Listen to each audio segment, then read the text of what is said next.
I can't say it. Crochet Garments with Confidence Summit 2024. And we have the amazing Nadia here who has just done her presentation. Well, we recorded it a long time ago, didn't we? But it's just premiered over on her YouTube channel. And we know that lots of people watched it because we saw you all there in the chat talking about different yarns and disasters and sizing and all sorts. So once people start coming on in and finding us, there's people coming on in, awesome stuff.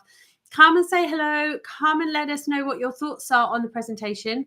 If you make garments for children, if you don't make garments for children, why don't you? Is there something stopping you? Is there something that we can help with? If you have any questions about what Nadia talked about in the presentation, because we kind of said, didn't we, to people, make sure that you watch it, because there are so many like tidbits, lots and lots of really, they seem straightforward, don't they? But it's just like you have to piece them all together and you have to do them all consistently. And then it's a win-win. You will have success with children's garments if you put everything into place, I think, won't they?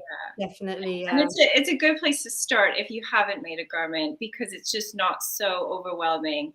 Because you finish it in a shorter amount of time. So. Yeah, it's not like chain 154 and then work across. It takes less time to rip it out if you make a mistake and you just make a bit of it and it's gone.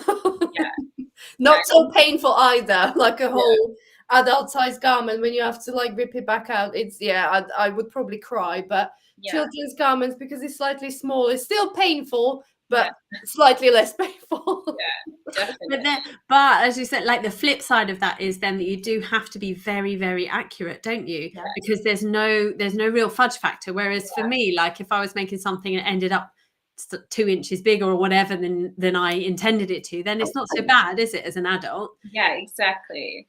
I'm always surprised like that 2 stitches can be the difference between it fitting or not fitting. And like I have like previously had to rip things out because I'm like, no, it needs like 2 more stitches. It's so frustrating. So frustrating. And there's only so much like blocking that you can do in order to get it. Like sometimes you just have to go again, don't you? Yeah.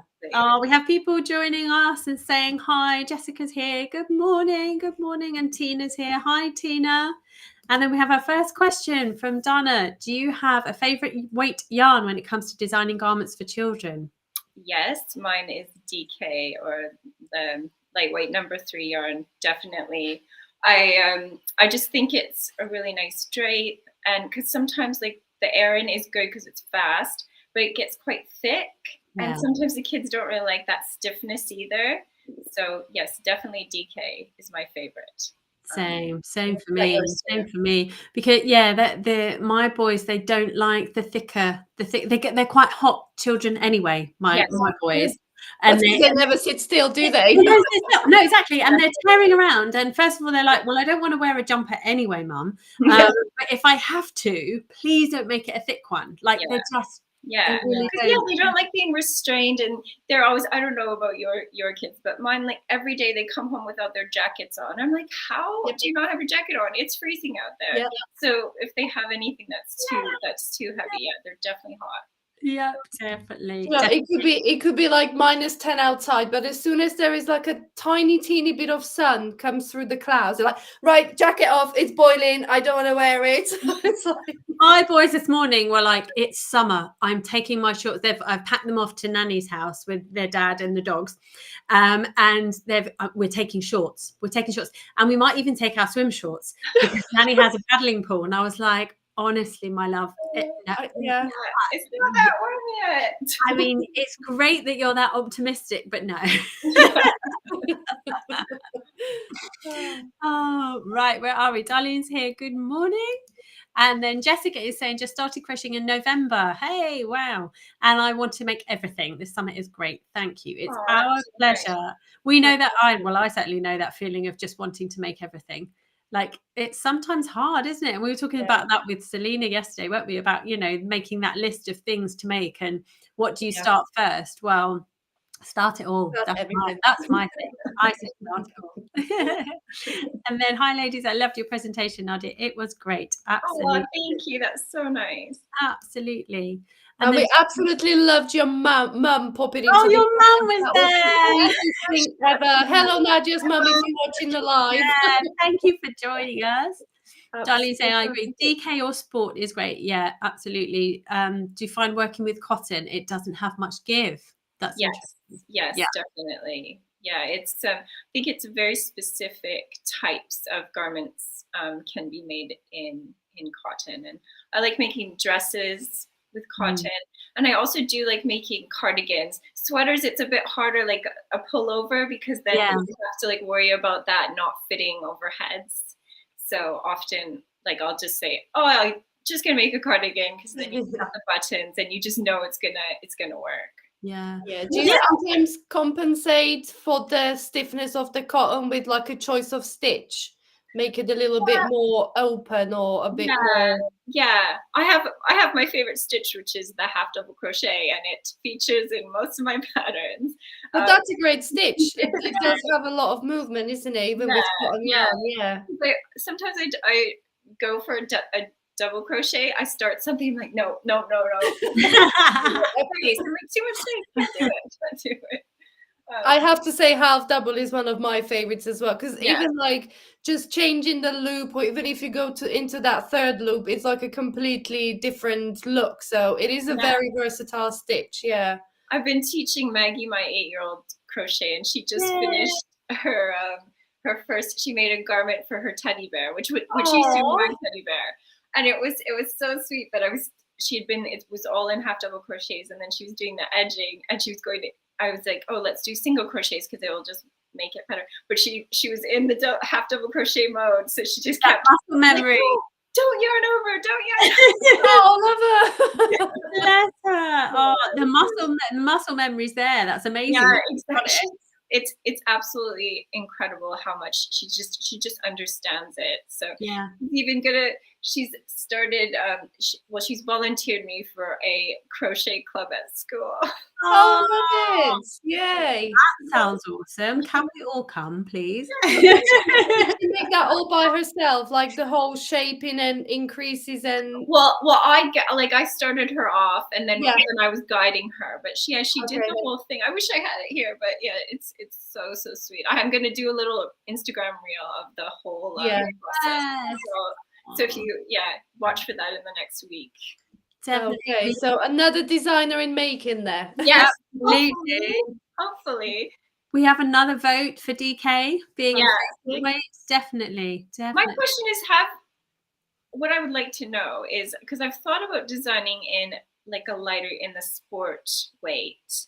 I'm just wondering if do people want to use that thin yarn, or is it something that people tend to stay away from? Like, I'm just wondering, because I'm like, I don't want to design something in a material that maybe people don't normally want to use. So, people can let us know in the comments. Let us know what you like, whether you would work with sports weight yarn for kiddies garments. I think that's a good weight. That's a good weight. Yeah. Yeah, I would. It's not too thin, but like you said, it's not too thick either.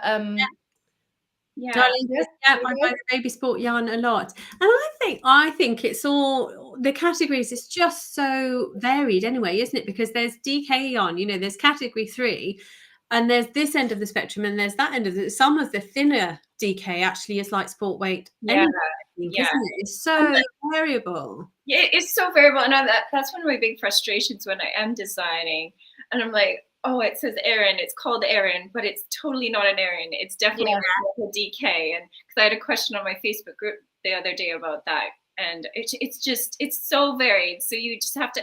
That's the thing about crochet. You have to like be open and like not. You kind of have to improvise sometimes, because it's just nothing is completely standard. Yeah, the boundaries become very fluid, don't they? It's spilling over to different categories and stuff. So yeah. And I was also wondering, like, sorry, I was just, even I want to use the same size hook, but like pick up the wrong one that I haven't been using, like it will sometimes be tighter or looser, and I'm like, oh no. I grabbed the wrong 4mm hook, and I have to find my other one. Does this happen to you too? Yeah. It depends on the handle. Sometimes you kind of hold it tighter, or if it's more comfortable, you hold it looser, and that can all affect your gauge and the tension you work with. Yeah. There's just so many factors, which is lovely, but sometimes very frustrating. So that's why I think something like this, to be able to talk about it, is great. Yeah, definitely. fabulous. We have loads of votes for yes, please, for sport weights. Okay, good. That was it. Dana, saying definitely sport weight. I would use sport weights, especially these. Margie, say hi, Margie, saying I prefer thinner yarns and smaller hooks. Yeah, sport weight and DK. Yeah. Great. That's so good to know. So I think I will venture to the sport weight and maybe design a few things. Yeah, definitely.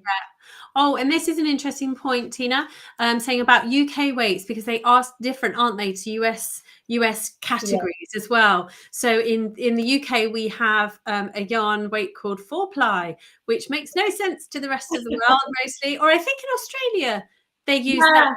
Well, they use 4-ply, 8-ply, don't they, as well? Correct me if I'm wrong, if anyone's watching. So 4-ply generally compares to a fingering weight yarn. So 4-ply, and then there's a sport weight yarn that just doesn't seem to exist in the UK. We don't have a name for that, but it's kind of in between 4-ply and DK. And then DK is what everyone else it is being used a lot more, isn't it? The term DK, but that's a category 3 weight yarn. And then we go into the worsted, the Aran, the chunky, all of that kind of stuff as well. Yeah, and it's a really small margin, isn't it? And that's an interesting point that someone talked to me about the other day, about the wraps per inch. If you're ever unsure about what weight your yarn is or what it's going to compare to, get yourself a wraps per inch tool, or just measure an inch's worth of wraps around. And then you can compare it. There's loads of online charts that can show you what weight of yarn that compares to.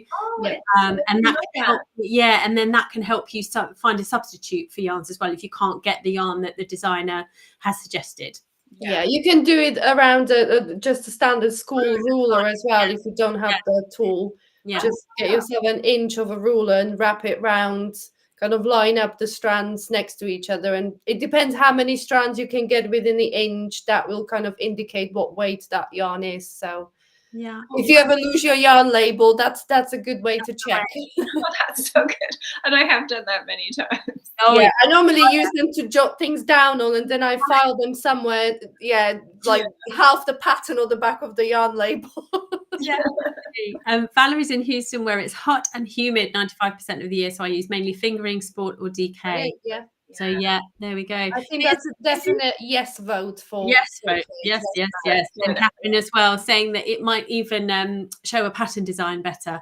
And actually, I think like a cotton sport weight or a cotton fingering, I love using. I haven't done it for children's, but I've done it for adult sizes, and like the detail that you can get is just beautiful. And I think the drape would be really nice too. For a dress or definitely. Definitely. Yeah. And then Joanne's saying I use a ruler to check wraps per inch. Oh, and this is interesting. Catherine's saying it's very interesting about figuring out the yarn weight, because in Switzerland they don't label the yarn's weight. And actually, yes, do you know what? In Iceland, my friend bought me a hank of yarn from Iceland. It had no label whatsoever. Had no idea. Okay. So she's not a knitter or crochet or anything, and she was just like, I just thought it looked pretty and fluffy and nice. I was like, that's amazing. It's so beautiful. But I have no idea what it is. So it's like a game of Cluedo, but with yarn. That's so funny. Definitely. And have you used the yarn yet? No. And she bought it when, oh my gosh, when her sister got married, so it's probably like 8 years ago. I've had it, like, it's one of those balls of yarn that you're like, I can't touch it. It's too pretty. Too precious. It's too nice. I can't ever use that. I saw a post from Lindsay from Lottie and Albert the other day about buying yarns on holiday and how she never uses them. And did you see that post? And I was like, I saw that. I have a bunch of balls upstairs that, like, no, I still haven't used them. Yeah, they're like little trophies. It's just a memory of where you've been in form. I can't possibly make anything. So saying, I find thinner DK fits the sport weight. Yeah, I would definitely agree with that. Gauge check is definitely necessary then. Yeah. Absolutely. And I, you know, like, don't ever skip that step. Like you said in your presentation, Nadia, it's so important to get the gauge right in everything, but especially in children's garments. Because just a stitch out here or a stitch out there, or even half a stitch out, you can't really fudge it, can you? Yeah, definitely. Unless you're happy to know that it might be a bit tight or a bit loose. But I mean, kids don't like, you know, like if it is baggy, they're like pulling this and pulling, they're not happy, are they? No. They need to be comfortable, and they need to, that's the other thing, they need to be functional, I think, don't they, for children? Very functionality, I think that's so important. And I still, like, sometimes I'll make my kids something, and Lulu's already starting. I was taking pictures of her in the new dress I designed, and she's always like, oh, I don't want to wear it. It's like, no. Like, no, you can't wear this yet. She's learning from her older siblings. That's what she's doing. They're like, well, they say no. So has she inherited some pieces you made for your older children? Has she got like a whole wardrobe?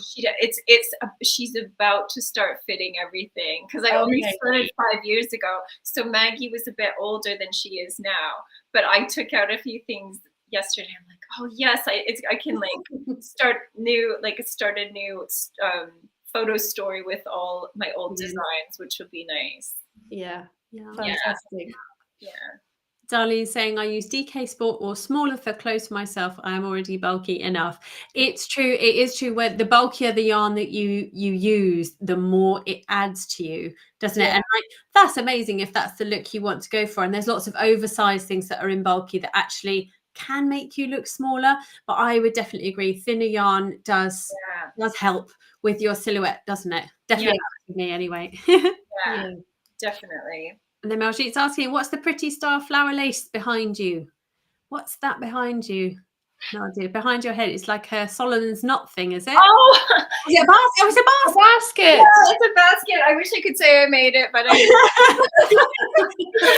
I was like, is that a piece of art on the wall? Do you know why? The plant is up here because Lulu, my 2-year-old, was chewing the leaves off. So she was. I mean, what else do you do when you're 2? And there was like these 5 beautiful leaves just completely bent over. Oh my god! We were talking about this before, weren't we? Of like that 2-year-old, like they're just everywhere in everything, doing everything. Oh dear. And then Darlene says, so true, the single skein from a vacation is like my shot glass from a trip. I take yarn over a shot glass anytime. And then this is interesting. Tina said, I've never done a gauge swatch in my life. And I know, Tina, there are lots of people in that same boat as you. And my mother-in-law, big one, she doesn't crochet, but she knits. My mother-in-law, we've had many conversations, and I know that she'd be happy for me to say this, many conversations about, she will make stuff for my boys. I will give her the measurements that she, you know, that they are, etc. And then she'll write, okay, so I need to make a size 5 to 6 or whatever it is from the pattern. Doesn't do a gauge swatch, and then will message me and say, the sleeves are a bit long, I think, you know, and we then have, and every time we have the conversation, and I say, like, do you know, if you can get away with it, because my mum, she's a really accomplished knitter, and she'd never done a gauge swatch until I started designing and crochet. So for knitting, my mum has like the absolute standard tension, and she doesn't need to do a gauge swatch because it's just always right, and she's just always known that. And so so some people can absolutely get away with it, but I think it's less easy to do in crochet to get away with it, I think, isn't it? And definitely if you're coming across a new designer, it's very, very easy to think or assume that you're going to crochet in exactly the same way and same tension as a designer. Because I think if all 3 of us did a swatch with the same yarn and same hook size, they would be different. Yeah, for sure. Yeah. Absolutely. And they might not be different enough for it to matter. And that's fine, isn't it? If you're making for yourself and you're happy with it, but there could be a significant enough of a difference. So you're very lucky if you've always. My mom has never done shit, so she crochets also, and I don't think she's listening to this because I saw her send me a text, but she'll be like, oh well, this hasn't really worked. I'm like, did you do a gauge swatch? She's like, oh. Every time I'm like, Mom, do a gauge swatch. Every single time. Funny. Yeah. Yeah, but she did watch your presentation, so hopefully now she'll be like, gauge. Yeah, Stacey's saying, I do the same. Everywhere we travel, I get a souvenir hank of yarn from a local yarn store. So it is. It seems like a quite universal thing that people do. Yeah, I was in Florida earlier this year and went to this amazing yarn store there, and I was really not naughty, because it's important that we treat ourselves. But yeah, and I was just like, well, I'm here. I'm not going to come back anytime soon, so I may as well just get a good amount. So it was more than one hank, but it's all good. It's all good. Which obviously I haven't used yet because it's too pretty. And then in the shop they do like a winding service, and I was like, no, I want it pretty for as long as possible. Yeah. Oh, that's a good service to have, a winding service. Yeah, really, really cool. And then Catherine's saying, with 2-year-old children, if you hear silence, better check it out. Absolutely. Oh, very my goodness. I would say even 7-year-old children, even with 7-year-old children in my house. This is never a good sign. Yeah, I posted this story yesterday or the day before, and Lulu just has cream cheese all over her face. And that's exactly what I wrote. I said, when you know it's too quiet, but you just need another minute. And she had just putting the cream cheese all over her face. And it's just, plants and cream cheese. That's her. I like the sound of her. She's awesome. Keeps me on my toes, that's for sure. Absolutely. So everyone was laughing on your video about the itchy comment. I think lots of people identified with that. Of not only the yarn weight is really important, but the fiber. Yeah. So is there anything else to embellish on that? What else would you suggest people do? Well, I think just don't ever use like anything that has wool in it. But it's so funny that after reading this, because I am making something right now with wool, and I had tested it out on the kids. Now I'm going to just say it is a bit tricky, but I wanted a certain look, and it was the only thing I could use to get what I wanted. Yeah. So I'm just really hoping that it's going to all be okay, and I'm going to put like a long sleeve shirt on. I was going to say that, long sleeve top. And I mean, like, I don't, for toddlers and above, I think it's okay. So for babies, because they have such sensitive skin, don't they? Yeah. So don't use wool.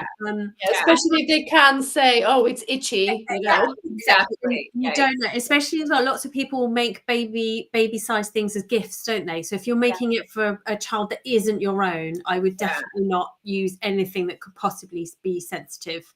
Yeah, I recently did a dress in bamboo, like a bamboo cotton. I was just about to ask. It's just so beautiful. It's so nice. I think like that cotton or bamboo is something like you just can't go wrong. Yeah. I was just about to ask about bamboo yarn because it is beautifully soft, but one that really surprised me was linen yarn.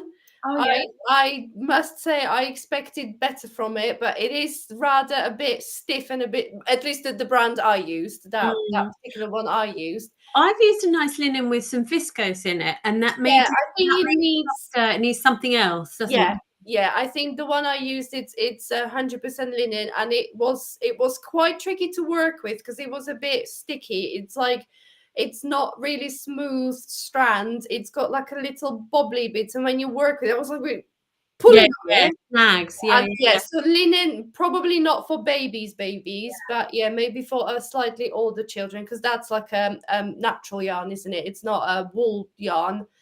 It's in the cotton bamboo family, but yes, just be careful with linen as well. Yeah, definitely. Yeah, and Maureen's saying quite rightly, if you're going to use wool or other animal fibers, it's important to do a patch test because they might have an actual allergy in addition to the itch factor. Yeah, absolutely. And that's why I just wouldn't for babies. I would not use, because like coming from my midwifery background, we're all very much do not use any detergents, don't use anything on there, because as a baby they're born with this natural oil that is amazing for their skin, and if you put anything foreign on that, it just takes that natural oil away. And it just strips their skin. So yeah, definitely. Yeah. I had to send some yarn back one time because I was sitting there using it and I just kept sneezing and sneezing and sneezing. Oh, no. Allergic to whatever it was in it. Yeah. So I had to send it back. And people can develop allergies, can't they? I know of someone who's now, I mean, I think she's in her 50s and she suddenly developed an allergy to having never had one before. And so she's like, I now can't use all of the different fibers that I want to use and have used for years. So that's really, really frustrating. Oh, and this is a good piece of advice here. As a dyer, I don't recommend keeping your skeins wound if it can leave the center squished.